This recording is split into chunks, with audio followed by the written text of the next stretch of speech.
They say life can turn upside down in a single blink, not always because of chaos or shattered glass, but sometimes through something far quieter, a small choice, a moment of doubt that lasts just a second too long, one silent instant where you could have walked away, yet you stayed.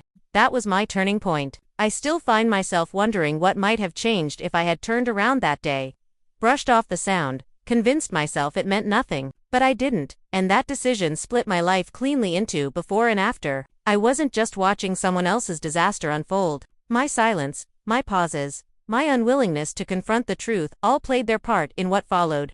This isn't only a tale of betrayal.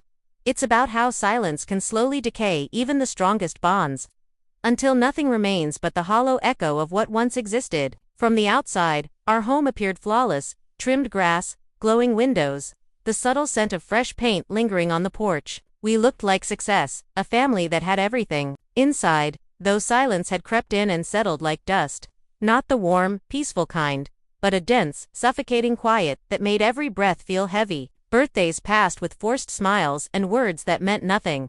We sat at the same table for dinner yet lived in entirely different worlds. At night, we lay beside each other, close enough to touch, yet separated by unbridgeable distances. That silence never raised its voice or picked a fight. It simply carved us out slowly, one quiet evening after another. It was an ordinary Tuesday, sunlight slipping through the curtains and bathing the room in a soft golden glow.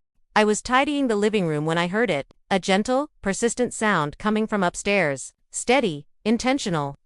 And my hands stopped mid-motion on the picture frame I was wiping. The rational part of me tried to calm my nerves, reminding me that houses creak and settle, that sounds don't always mean something, but deeper inside, something uneasy began to wake. That noise tugged at me, like a loose thread daring me to pull it. Against all sense, I started up the stairs, each step making the air feel thicker, heavier, like the moment right before truth shows its face. I stopped outside the guest room, the space that had quietly turned into his world instead of ours. The door wasn't fully closed, just open enough for a narrow beam of light to slice through the hallway. I should have turned back, yet I didn't. The glow of a screen caught my eyes. Then words followed, unfiltered, intimate, meant for someone who wasn't me. My breath stalled, my heart burning in my chest, and in that single moment everything I believed shifted out of place. He looked up, eyes wide, guilt washing over his face, and time seemed to splinter. No words were spoken, but the silence between us was deafening. Later that night, we sat across from each other at the table. My husband's absence had once been familiar, another late shift, another lie we both pretended to accept. But now the man sitting opposite me had shattered something that could never be fixed. We ate without speaking, the air thick with a truth neither of us dared to name. After that, days melted into one another, and the house felt haunted, not by spirits, but by knowledge I couldn't escape. Every sound carried weight, every look, every pause, every subtle movement of his hand toward his phone pierced me again. Somewhere deep inside, I realized I'd known this long before I ever saw those messages. The secret hadn't caused the damage, it had only confirmed what was already dying. Then Friday evening arrived. I was in the kitchen cutting vegetables when I heard it again, that same quiet rhythm upstairs. My pulse leaped, the knife shaking in my grip, and this time I didn't stop myself. I climbed the stairs, saw the same warning line of light spilling from the doorway.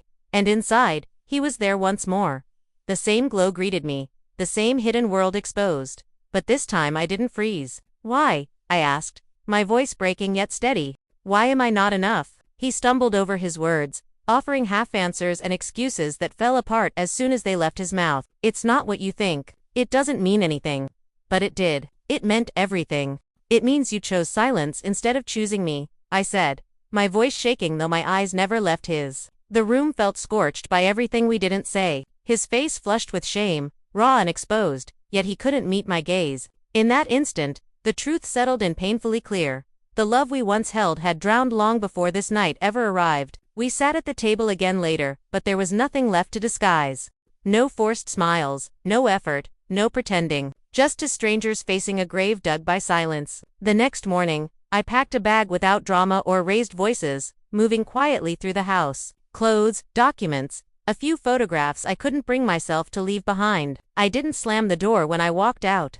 I simply left. And for the first time in years, the silence felt different. It didn't suffocate or punish me. It felt like air filling my lungs, like release. It hurt, yes, But beneath the pain was something stronger. Something I hadn't felt in a very long time. Peace, because this time, I didn't choose silence. One chose myself.